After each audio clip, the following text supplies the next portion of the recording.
Everyone, I'm Michelle Carter, Director of Educational Content and Programs for Shape America. If you want some good advice about health and physical education, you're going to love Toy Talk Tuesdays, especially our theme for this year. I'm talking about our Teachers of the Year.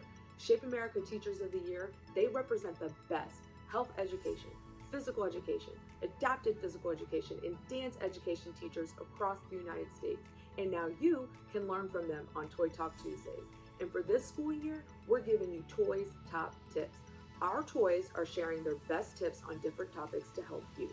So make sure you click the subscribe button so you don't miss an episode. And if there's a topic or resource you'd like to see in the future, just leave a comment. And if you want to become a Teacher of the Year, check out the link below. Thanks for watching.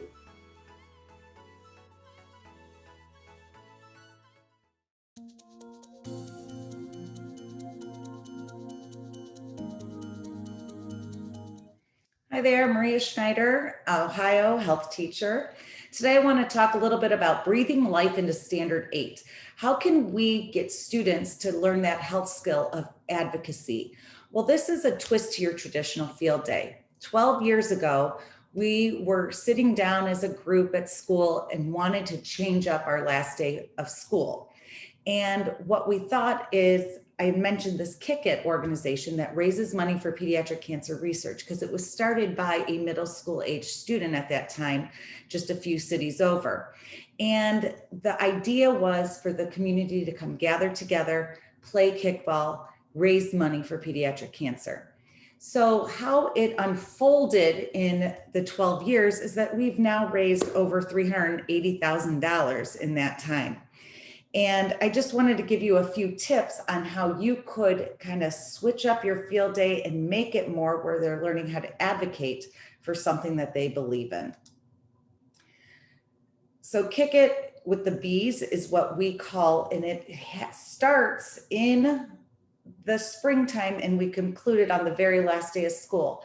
But what has turned out in these last decade is that kids are already excited even in the fall time. So tip number one, if you're thinking about changing up what your last day of school might look like, open up a requisition request for the organization you'll be raising money for. That way, if donations come in, I had a student who did a birthday party in the fall for the last 4 years, and all of her birthday money went directly to Kick It with the Bees. So you have that there, and then it's ready to go for you as the year continues. Tip number two, I want you to try to encourage donations to be written directly to the organization. Ask your students to set up a page, or they can have the checks written directly to Kick It. They will bring in coins and cash from their bake sales and their lemonade stands, and that's okay. But it'll just help reduce on the work that might be on your end. Which can get to be a lot. And I spend my whole last couple months of school is just Kick It with the Bees.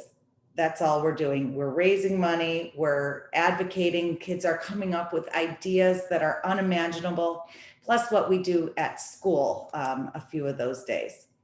So to help you along, tip number three, get that staff committee together at the beginning of March, begin the discussions. Come up with the ideas. We have a theme each year, and each year helps us, that theme kind of pushes how that event's gonna go throughout. Tip number four, kick off your event in the springtime.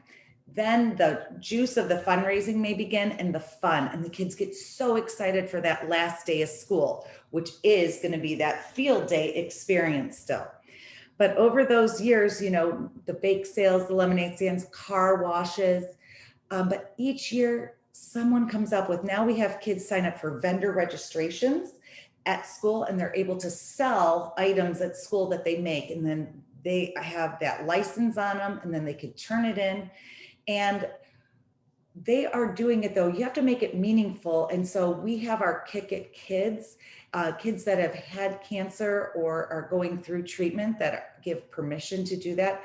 And that kind of brings that piece of why they're kicking it. Again, this has been 12 years in the making. It takes time for whatever organization that you are thinking to kind of tie in with that field day. Tip number five, keep the spirit flowing throughout that month leading up to the event. On the announcements, give them a quick shout out for students that might have done something to help and to raise that money, but not just about raising the money. It's about them learning how to be empathetic for others, how to pay it forward for others. And then you can just on that last day of school, well, let me throw it back a little. The last week of school, we have barbers and haircut stylists come in and kids donate their hair. They shave their head in support of Kick It. We have a carnival day, dunk tank day. And I'll show you some pictures that we have throughout here of the different events. Our Gaga Ball is a big hit on that carnival day. Here's the dunk tank teachers going in, the Cutting It for Kick It. And then we used to have a pirate princess party. The last couple of years, we weren't able to do that. Please reach out for any questions. I'd love to help get your field day event and your advocacy health skill piece taken to that next level. Bye.